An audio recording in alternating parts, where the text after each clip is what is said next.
This is me, a 67-year-old runner having the time of my life, running on trails that I first ran in 1973 as a freshman in high school as a cross-country runner. And for the first time since my marathon, I was floating free and feeling good until something happened. Oh. Yeah, I tripped again. I recently rediscovered a 4-mile trail around Long Pond, which is Falmouth's drinking water pond, that was formed during the Ice Age. It's now part of a Falmouth glacial moraine. So there's a lot of variety of terrain, high viewpoints, steep hill, kettle ponds, erratics, which are large boulders, and now trails through those. So I've enjoyed fat biking it. I previously fat biked around Long Pond twice and then did a run around Long Pond and really enjoyed them. But this morning I spent some time in lovely Chatham experiencing the ocean and scenes around there before going for, well, the disastrous run around Long Pond. So it's 4 days later after I tripped and fell, and as you can see, I'm in a sling. So what happened is, as I was running the trail and feeling really good, I didn't hit a large glacial erratic. I just hit a small stone, I think, when I look back on the video, and went down. And I went down extremely hard. It was a downhill section, and it was like, boom. I'm on the ground, but I had placed my right elbow out, and so I landed all my weight on my elbow with my shoulder stacked overneath it. And I was immediately in a lot of pain. I felt something happen in my arm there. I got myself together, had a walk a mile and a half out from the trail back to my car, made it to an urgent care facility, had some x-rays, and it turns out I won't be running for a while. I have what's called a comminuted fracture of the humeral head, so I can feel it right up here. See, I'm all black and blue now. But I guess that means that where the top of the humerus bone, there's multiple fractures there. It's going to take some time to heal. Doesn't look like I'll need surgery or anything like that, but my arm is extremely sore and there's not much I can do. This morning I had some thoughts about what has happened and what has been happening to my body the last few years with my running and breaking bones and tripping and falling. I have a somewhat unique and unusual non-symmetrical body because my left side, I have femoral anteversion. My hip is in the socket rotated this way, and that means my knee is in like a knee knock position. However, my tibia is turned out, it's tibial torsion, so that my foot angles out to the other side. Somehow, as I said before, I've managed 53 years of running with an really awkward stride, trying to find balance on my left side of the body as I run. And you can see this in pictures from high school, college, up till today. How unbalanced and how weird that left foot interacts with the ground and in my body. And that creates problems for me in my body with imbalanced running that I've had my whole life. Now, there are two things. I really like to run. And so I keep running despite being told, your body is not really built for running. I also like the struggle of trying to figure out how I can run and how I can run well despite not having a symmetrical, well-balanced body to run with. I am always fighting the foot-hip connections with my running and just in daily life. And I saw yesterday this video where this person explained she had tibial torsion and that she was showing that because of that, one foot was everted and the other one was inverted. That caused her left hip to be more forward than her right hip. And I saw that and said, that's exactly what I have on my left side. I have the tibial torsion there, and that hip always feels like it's more forward than the other side. So it got me thinking over the past 24 hours and connecting that with some of the issues that I have. So let me show you what she said. So, his bandit in the background. Tibial torsion means this foot rotates out like this, and my knee's sort of like that. And so this foot is prone to do this as I run. And because it's doing that, this foot has been turning out this way.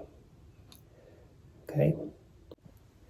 So she had two strategies for helping her with that, because the left hip is more forward than the right hip. I feel that all the time when I run, so I never feel correct as I run. I'm always working on that. So for the left side, she wants to use the right foot as a tripod. Hold there, and then go back like you're squatting like this. I can feel that back here, which has been the weak part, which, if you remember, I went to a chiropractor to get some deep tissue massage on the TFL and the glute medius. And so that makes sense for me. And that puts this right hip in a more forward position.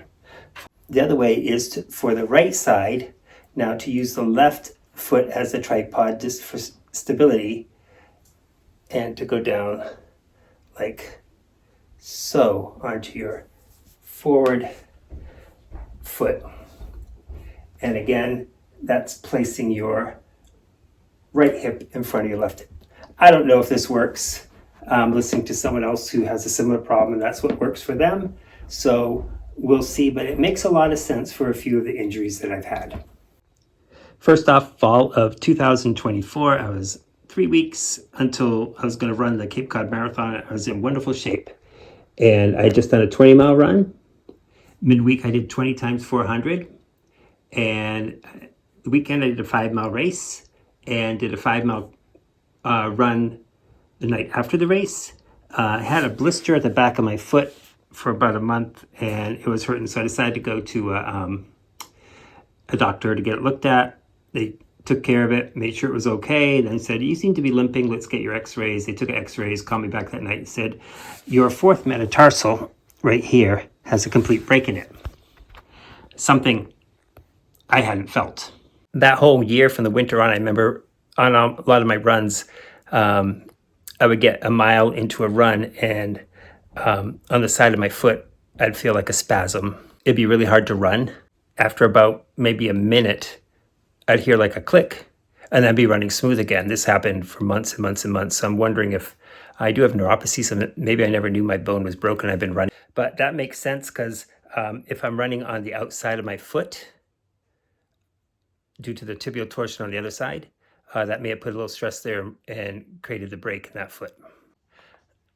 Last June, I went down to Falmouth to get ready for the 50th anniversary of my first time I ran the Falmouth Road Race, and my hometown race, and I ran the last part of the course, and I decided to go half mile away was the house I grew up in, so I decided to run in front of it, and I tripped again over some uneven pavement. Made it back to my car, jogged back to my car the next day. I was sore, I couldn't move. I had, beside hurting some ligaments and muscles on the side of my foot, I had broken my cuboid bone. And again, it was the right foot that led to that sudden trip. A month ago, I ran the cheap marathon, and I had gone to the chiropractor a couple weeks beforehand to work on my left hip because it was hurting me. He did deep tissue massage 3 days before. He did the same. The night before the race, I worked on plantar fasciitis in my feet, and my legs were completely stiff during the run. The calf wasn't working. But at about 20, 21 miles, I had a sharp pain in my right hip. And I finished the race by changing my stride, altering it, and just getting to the finish line, and found out I'd probably torn the glute medius muscle. I also have been fighting a neuroma on that right foot. And again, I attribute this to probably, I don't know if avoiding the neuroma or just running on the side of the foot getting squished together. I'm not sure, but all these things are happening on that one side where the foot is twisted to the outside of the foot when I land on it. So I think they're all connected. It'll be interesting once I get out running again. I'll be doing these exercises, see if they help a little bit. But it'll be interesting to see once I get running again if I can alter the pattern. And I'm starting to realize that maybe these trips I'm having, because I trip 2 or 3 times a year now, sometimes just out of the blue. So I'm wondering if that is part of the problem. So when negative things happen, I always try to look on the positive side and what I can learn. My goals are still the same. I'm looking forward to the Falmouth Road Race in the middle of August, and hopefully I can get maybe 2 months of running in before it. It'll be the 51st anniversary since when I first ran the race in 1975. I also still have that goal of running a sub 3:30 marathon at 67 years old. Going to be tight this year. My goal to get into Boston next year is I'll have to run that race September 12th in a small marathon that's local.